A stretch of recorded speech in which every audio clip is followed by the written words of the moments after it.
पिछले 2 साल से जारी इजराइल और हमास के बीच संघर्ष अब समाप्त हो चुका है।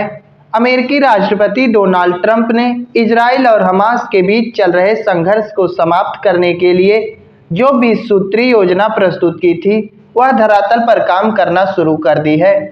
तो कहीं ना कहीं देखा जा रहा है कि 20 सूत्री योजना के अंतर्गत जो बात कही गई थी कि हमास इजरायली बंधकों को रिहा करेगा, हमास ने इस बात को स्वीकार कर लिया और इजरायली बंधकों को रिहा भी कर दिया गया है। जैसा कि हम सभी को पता है, हमास की कैद में 20 जीवित बंधक और 28 मृत बंधक थे। तो कहीं ना कहीं हमास ने इन सभी को इजराइल को सौंप दिया है। अब बारी है इजराइल की, इजरायली सैनिकों के वापस जाने की। तो ऐसी स्थिति में देखा जा रहा है कि इजरायली आर्मी, इजरायली सेना 2 स्टेज में गाजा पट्टी से पीछे हटेगी। पहले स्टेज में देखा जाए तो हमास 20 जिंदा बंधकों और 28 बंधकों को सौ वापस करेगा। तो उसके बाद इजराइल 2000 फिलिस्तीनी कैदियों को छोड़ेगा। यह प्रक्रिया फर्स्ट स्टेज की संपन्न हो चुकी है। हमास ने बंधकों को छोड़ दिया, इजराइल ने कैदियों को छोड़ दिया है।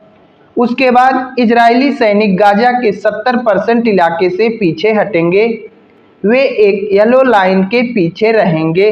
उसके बाद ऐसे फिलिस्तीनी जिनका घर पूरी तरीके से बर्बाद हो गया था, जो बेघर हो गए थे, वो अपने घर की वापसी करेंगे, अपने टूटे फूटे घरों में जाएंगे।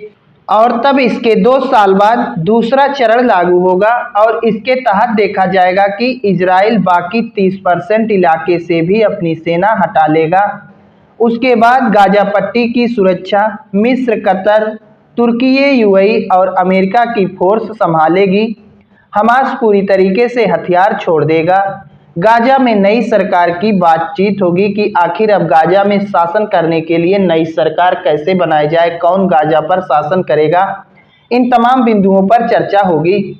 हमास ने एक बात स्पष्ट यह भी कर दिया है कि जब तक इजरायली सेना पूरी तरीके से गाजा पट्टी से वापस नहीं चले जाएगी, तब तक हम हथियार नहीं छोड़ेंगे। तो इसका मतलब अभी हमास 2 साल तक हथियार नहीं छोड़ने वाला है, क्योंकि 30% इलाके से अभी इजरायली सेना 2 साल बाद वापस जाएगी। तो कहीं ना कहीं हमास 2 साल तक अभी हथियार नहीं छोड़ने वाला है।